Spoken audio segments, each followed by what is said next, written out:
Our spiritual awakening, in essence, must bear two tenets. One is jnana and the second one is bhakti. Jnana is the wisdom that will come through when ajnana, so all ignorance, will start to vanish, which is when you go through your spiritual awakening, you go through a deconstruction. So what you're doing, everything that is being deconstructed are the constructs that we have built around existence, our identity, who we are, the source of us, including our conditioning, our belief systems, philosophies, isms. When all of the ajnana starts to evaporate, it is not that gyan or wisdom suddenly arrives or that we are downloading, but rather there is an unveiling that takes place of what is already there. When the veil of illusion or the veil of a false belief that we have been harboring for so long because of misidentifying ourselves as only limited to a three-dimensional state, aka our body, that leads to an experience based on knowledge that we gain from decoding or trying to decipher our environment and at some point our existence, which then becomes a very scientific exercise.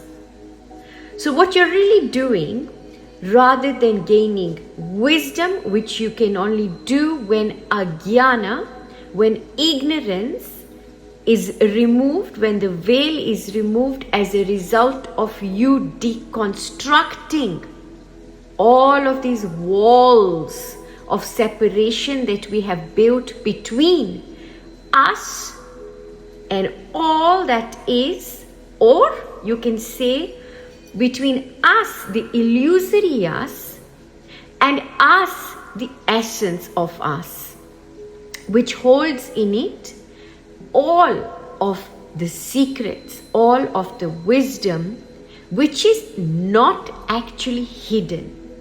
So when what appears to be hidden becomes open to us, that's when we say we are now treading along the plane of wisdom, which comes as a result of our spiritual awakening amplified by a Kundalini rising.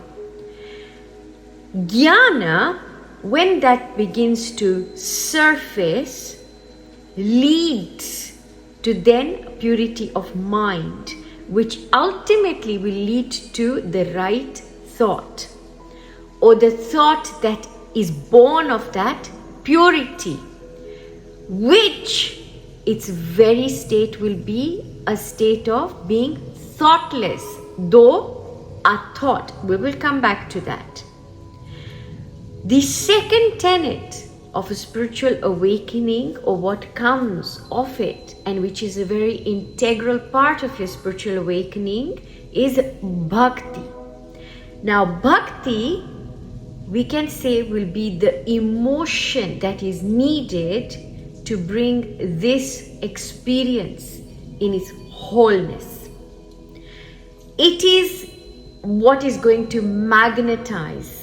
It is what is going to bring you the physical reality that is being projected on the outside of an inner reality that reads off of a pure consciousness. Yeah? And this is where we say, now this is the bhakti element, the plane of bhakti, the plane of devotion, the plane that is going to bring you into the essence of love. Wisdom alone is not going to complete the circle, complete the cycle of a spiritual awakening, which is why you'll find that as you get through a spiritual awakening, you're going through your spiritual awakening, your love center is increasing. Your compassionate self is coming to the fore. The essence of love that you are is beginning to show and to bloom, for which reason you are now a generator of abundance. You are now living in your abundant self. You are now living in that sense of infinitude, nothing limited. That essence of love, when you radiate that essence of love and your heart is open, when you then yourself become magnetic, all of this wisdom wants to unveil itself even more. So what you're going to go through as the wisdom is being unveiled, at the same time, almost concurrent to that, you're becoming more devout. When you're becoming more devout, it doesn't have to be to something. It is a devotion that comes towards your awakening, towards all that is. Which is why you will find that whether you're eating food, whether you're talking to people, whether you're doing your work, you're very prayerful. And in the way that you do it, you're oozing a certain sense of love, warmth that just comes. It comes. Because with your wisdom comes the love. Why? Because we are the very essence of love. Love is the gasoline. Love is what is going to make all of these things move. To put it in another way, love is what makes these atoms, everything disperse into different forms.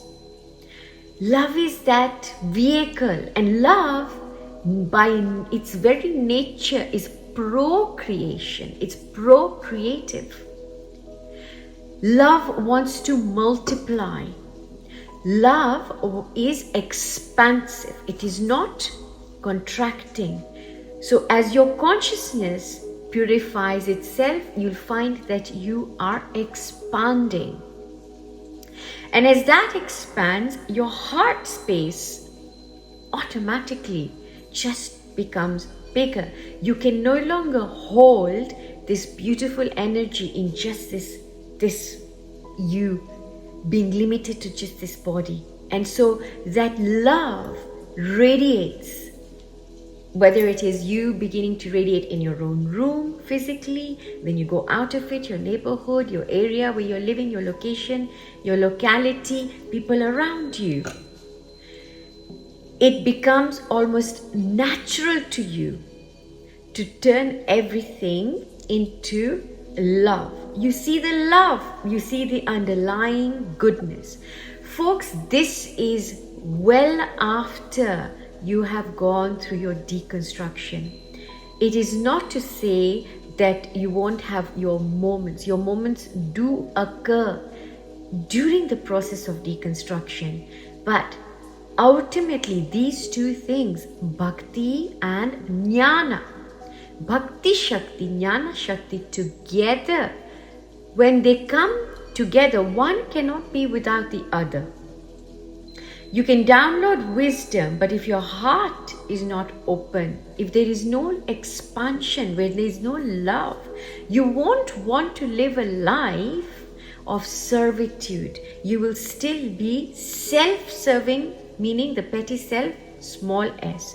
This is why when you do come into this beautiful realm and you want to be doing things even for others, because it's an expansive energy, you want us to go together. It's not going to be a divisive one. It's not going to be dividing. We're all going in it together.